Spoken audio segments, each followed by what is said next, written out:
assalamu aleykum wa rahmatullahi taala wa barakatuh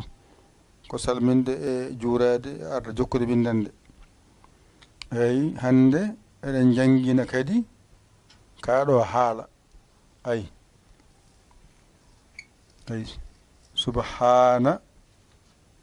subhana ka ay subhanaka ni windirte ay subhanaka ay subhanaka on jiide subhanaka rabbi ay ranani ay rabbi ay ɗo ko zalamtu mbiyata ay zalamtu ay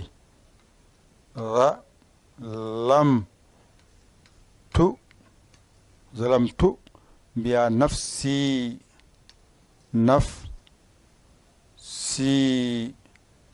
ay naf nani si subhanaka rabbi zalamtu nafsi mbiya wa amiltu mbiya tu ay wa amiltu mbiya wa amiltu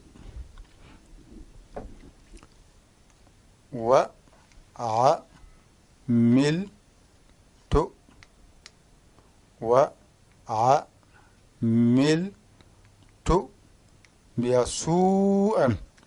ay su'an faghfirli ay mbiya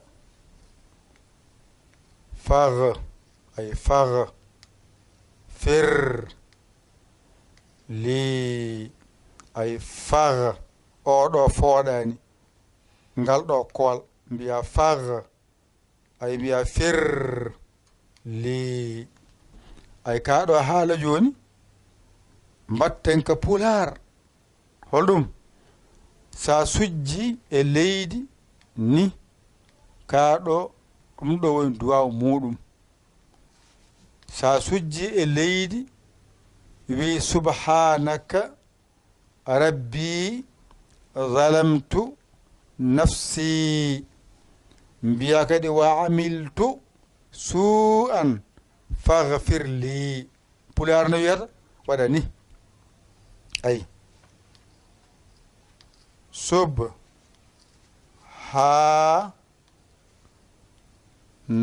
subhanaka ay nani rabbi nani zalamtu nani zalamtu nani nafsi nani ay nafsi ayde ɗo mbiya wa amiltu nani ay wa amiltu nani su'an nani su'an faghfirli ay fanani ay mbaɗani go e he wona mbaɗa li gasi ay joni ɗum nandi wonti gootum hankadi sa sujji e leydi sa gorko sa debbo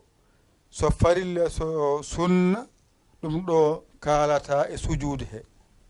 nani ɗum ɗo duwotoɗa mbiyamo kanko alnanowo pularo kalda e makko mbiyamo subhanaka rabbi zalamtu nafsi wa amiltu su'an faghfirli senada wodanima an joomam mi tooñi hooram ak ni mbiɗamo senada wodanima joomam mi tooñi hooram kadi mbiya wa amiltu su'an faghfirli ay ɗomirawo wa amiltu mi golli bone yaafomi senade wodanima joomam ay mi tooñi hooram ay ɗomirawo mi golli ko boni yaafomi ari ardi ngara kala ɗum ɗo mbiya subhanaka rabbi zalamtu nafsi wa amiltu su'an faghfir li nani subhanaka rabbi pooɗa ɗo rabbi zalamtu nafsi wa amiltu su'an faghfir li subhanaka rabbi zalamtu nafsi wa amiltu su'an faghfir li subhanaka rabbi zalamtu nafsi wa amiltu su'an faghfir li ɗum sa sujji e leydi ɗum ɗo jangata woni duwa o walla mbiya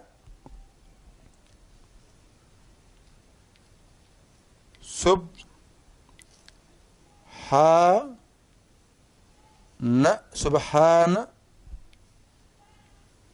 rabbi yal a'la la wa bihamdihi ay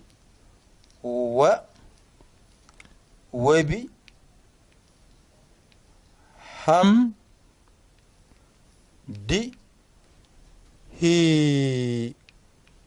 ayde kay sala mbiyani fo ne sella poftan iwani sujud mo mbaɗɗa ɗo e leydi o ay nani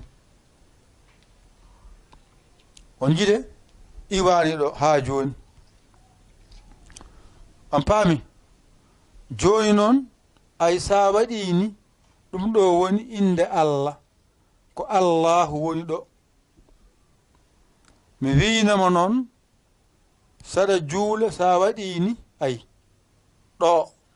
ko ni way ay ɗo woni allif o koyɗe ma caggal ɗe woni allif o koppi maɗi ko laam jungo ko laam ɗo ko ha saqi ko hoore woni Allahu wonɗo koye Allahu sujjuɗa ɗum saabi nde mbiɗa Allahu nde ay a timmi sujudo mbadduɗa hen akbaru ay ndeke a faami oɗo sujudu koye caggal ɗe ko allif woni oɗo koppima ko laam ngoɗo juuɗe ɗe ko laam ɗum ɗo faade ɗo ko ha saqiru so rendi woni Allahu joni noon en kollirino wonde aset alet altine talata alarba alhamisa aljuma inde Allah nde woni balɗe ma jeeɗiɗi aɗa yamira ya juul balɗe jeeɗiɗe addi ko haɗe juule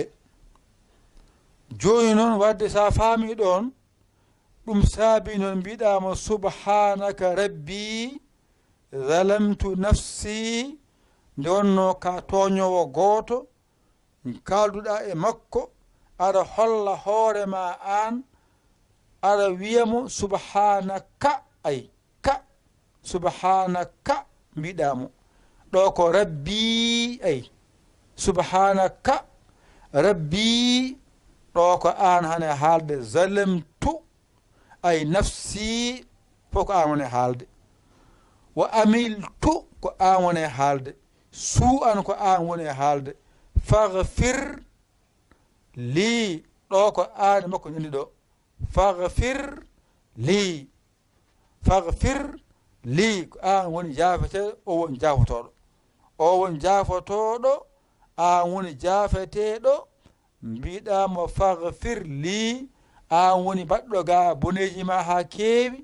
garɗa e makko yo yaafe ɗum noon mbiyaga ga pular ma subhanaka rabbi zalamtu nafsi senade wodanima joomam mi tooñi hooram nde noon wa amiltu mi golli su'an bone faghfir li yaafomi ni ɗum gonɗa e haalde sujuude he walla mbiyamo subhana rabbiyal a'la wa bihamdihi senade wodanima ay subhana rabbiyal a'la senade wodani ay rabbiyal a'la kalɗa ko allah towɗo holi on allah wa bihamdihi ay ɗo ko arde yettudemo ga wadde addi hen senare ɗo henne addi towal ɗo addi yettugol wadde a sennimo a townimo ɗo a yettimo wona nden ɗum noon sujuudo o ko less gonɗa aɗa wiyama ndani o welto hen a holliri hoorema ha less a lesɗi kanko o towi aɗa lesɗi kanko o towi nani nden noon duwaw ma nani ɗo woni pular ma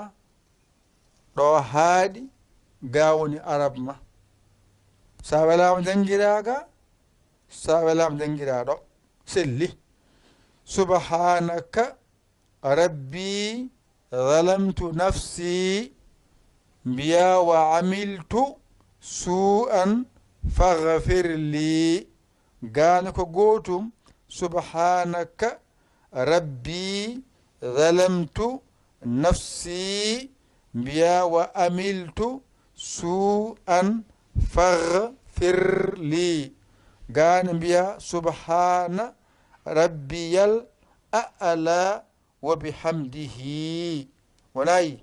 famide subhanaka rabbi zalamtu nafsi wa amiltu su'an faghfir li sa sujji e leydi o duwa mbiyeɗa ya haal walla kaala goɗɗum ko jiɗa fof selli on paami ɗo woni janngo pularo ara ɗo kañumne andaga wawaga ara ɗo wiya subhanaka rabbi zalamtu nafsi wa amiltu su'an faghfir li ɗone subhana rabbiyal a'la wa bihamdihi nani ay subhana nani subhana ay rabbiyal a'la ko ni windirte wa bihamdihi ko ni windirte wa bihamdihi ko ni windirte ari ardi ay sub nani hana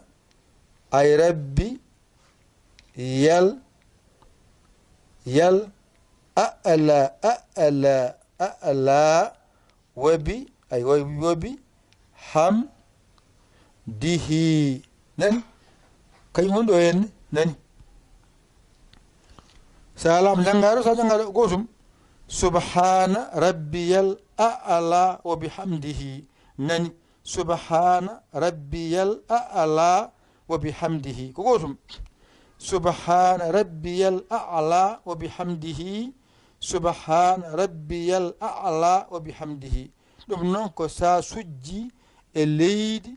tinema nde tukkima ha a deeƴi gona e haalde ka ɗo haala